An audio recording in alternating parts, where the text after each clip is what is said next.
So I just did some work for my other job. I'm a ghostwriter, and I primarily work on Reddit. The goal of the Green Gamut and my YouTube channel is to pursue other ventures. I think one of the ventures I'm on to pursue is website design. Chad Kimball released a guide introduces designing websites for companies and businesses that don't have any. Tons of businesses, even now, utilize only social media to grow. What if we came in and offered them a website for a good price and transferred the hosting to them? We can also offer a website for social media, ghostwriting, SEO, ads, maintenance, and I guess any revisions as well throughout the month for a monthly fee. This can help us take some steps in the right direction towards financial freedom, and something I wrote in the focus entry in my newsletter. I think that's going to be the goal. Larkspur Hollow is just a step towards the right direction. It was Lexi's candle business that I took over. I was a ghostwriter for that, and she kind of quit. She was no longer interested in making candles, so that's the goal. I'm gonna just kind of take it over, transfer all my other pages to my name, and then do the same thing with this, change niches. If she has an issue with it, we'll just start over. It's no biggie. It really is just about the journey and having those chances, especially in real life. That's a lot of networking opportunities I can make. And so that's podcasting opportunities, friends.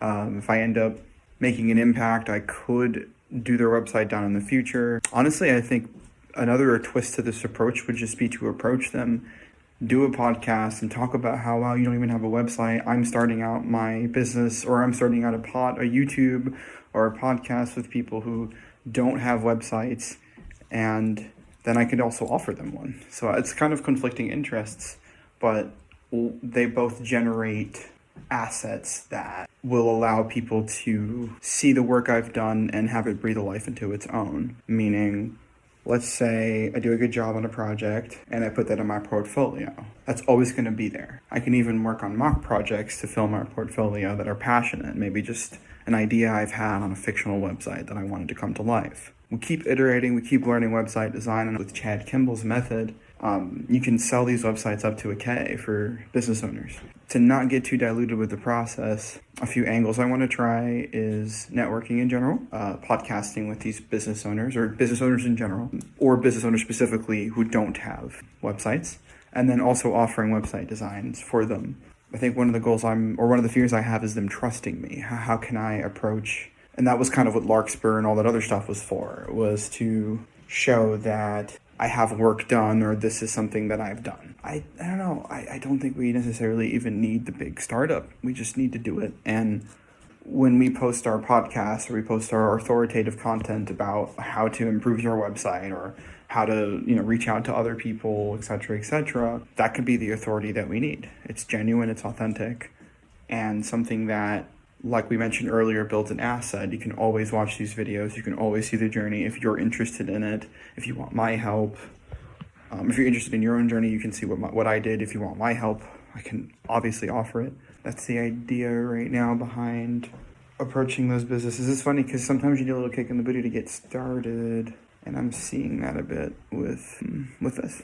That'll be the journey. I can start coming up with a list of businesses tonight. The point is to offer a website first, and then maybe spin this a little bit. And I really don't want my approach to be wasted. I don't want them to turn me down, but of course, obviously it's their choice, but I want to have it be so good that they can't say no. That's where I'm at with my approach.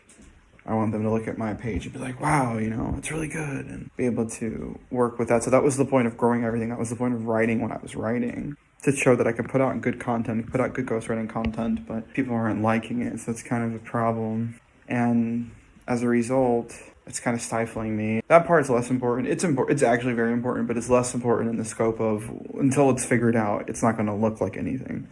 The discouraging side aside, it's just a process. Start by checking out those sites, checking out their social media, seeing who's relevant, who's strong in my area. I'm glad that my newsletter has editions and it has my name on it, so if they do decide to read through it, they'll know that, like, oh wow, yeah, I've written that, and that's me. I think that's why even a landing page, even a basic one's important, but the irony, right, is that they don't have a website either. So if I approach it from the aspect of I am new and I'm looking for testimonials, I can offer it at even a cheaper rate, which allows obviously a happy review, which gives us more opportunity for more businesses to to come in. And that's really the click, is like actually developing a good product. And luckily I don't have to do too much in this aspect just to get started, but it's still relevant, still important. So that's the idea I'm thinking.